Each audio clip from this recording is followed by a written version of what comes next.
Hey, this is Dicky here from ForexHabits.com. Today it is Sunday, it is the 7th of April 2013, and we're here with a market analysis. So, let's start with the Euro US dollar. Quick recap of what happened lately is we went up to 137, we dropped all the way down to about 127.50, and lately we've rebounded to just over the 130 level. Now, the question is, has the trend changed and has this dropped down, and is it going to continue to head up, or is this just a rebound before it heads down? Now, that is one of the things we can look at. Right now, on the daily trend, you can see the MACD histogram has gone positive, the stochastics have crossed to the upside, and the RSI has just gone over the 50 level. So short term, yes indeed, this trend has changed to the upside.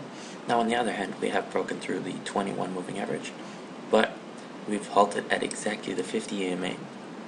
Now it's likely we're going to head around here, we're going to consolidate a little bit, and then the question is this 130.50, this 100 EMA on the daily, is that going to hold, yes or no? So let's head over to the weekly chart and see what things are looking like here. You can see the MACD histogram is still negative, the RSI is still under 50, which is still bearish, and the stochastics are still under 50. Now we have crossed through the 50 EMA, but we have been halted by the 21 EMA on the weekly chart, and the 100 EMA is still way above the current price level at 131.80. So before there is any even hint that this trend has changed to the upside for the longer term, we're going to have to break through the 131.80 level and then this horizontal level of about 133. If it gets above there, then I would say we could continue for new highs and head to 140.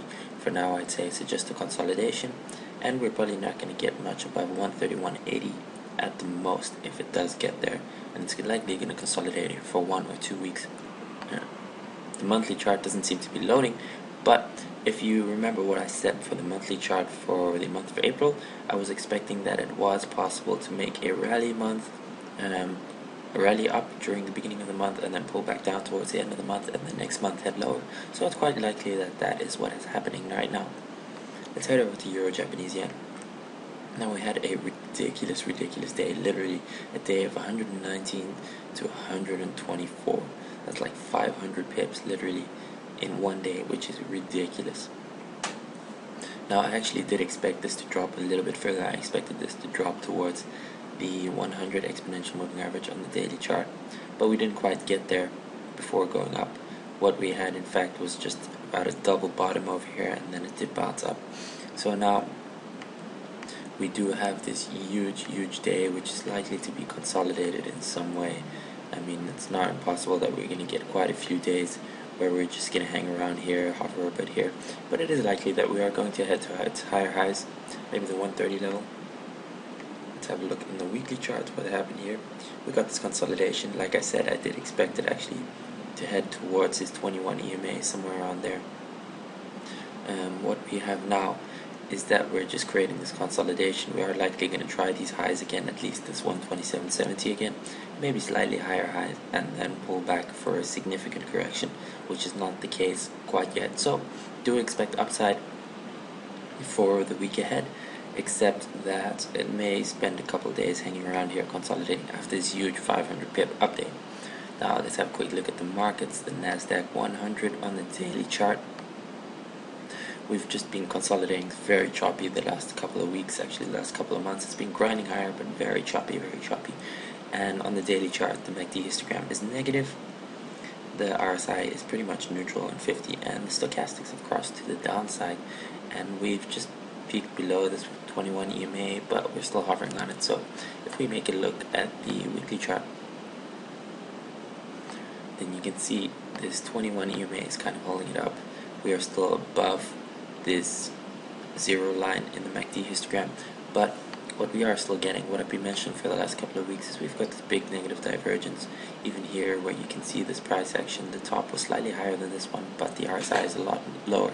So it's only a matter of time before we start heading down, and even if we do still go a bit up, I think this top is in 28.30. We shouldn't get much above there if we do even pull back around there, and then we need a bit of a correction towards this 100 EMA on the weekly chart, which is around 25.40, which is pretty decent trade if you can get that short trade. So I'd be looking to go short somewhere around 27.95. If we can get that 27.95, 2800 to go short with a stop above this high point, which I don't think it'll get above. Now we got the S&P 500, same story, it's just been chopped. You can see on the daily chart this divergence here, negative RSI divergence, and the MACD histogram is just in negative territory. So this is a daily chart at the moment. I don't know why it's showing as a weekly chart, which is not the case. So let's just load this weekly chart up. And you can see what we have here is we're just getting this ever so grinding chop higher, higher, higher. Same with the Dow Jones. You can see on the daily chart we got this divergence here in the RSI where we're just grinding higher in the price action, but we are just going lower in the RSI, and that is an indication that we're not far away from a pullback to the downside, and a relatively larger one than what we've seen. So the MACD histogram is still negative. I'm expecting this top to have been in here at 14,690. That should be the top. So if we do get a little bit of a pullback, we do test this top somewhere around here, I would be looking to go short with a target of around 14,000, and the stop should be just above this previous high, so that would be good. Let's have a look on the weekly chart. You can see this is also, it's just kind of boosting higher. It's just, don't know what it's doing here, but it's indicating that it does want to go to the short side. So what we have here, basically, let's recap. The euro US dollar, it's likely to hang around here and possibly head to as high as 131.80. The euro Japanese yen is likely to consolidate around here and likely to head towards 127.80, possibly 130. The Nasdaq, the S&P, and the Dow, they're likely to head a little bit higher, but they're not far away from quite a decent pullback that's looking good to go to the short side. If we do get a little bit of a rally again during the week, I think it would be safe to take a trade to the short side with a stop above the high of last week. So that's it. Head over to forexhabits.com. If you want to get these updates, subscribe to the YouTube channel. Be sure to share it with your friends. If you have any questions, get in touch with me. And as always, see you next time. Keep your stops in, keep your emotions out of trading, and trade at your own risk. Cheers.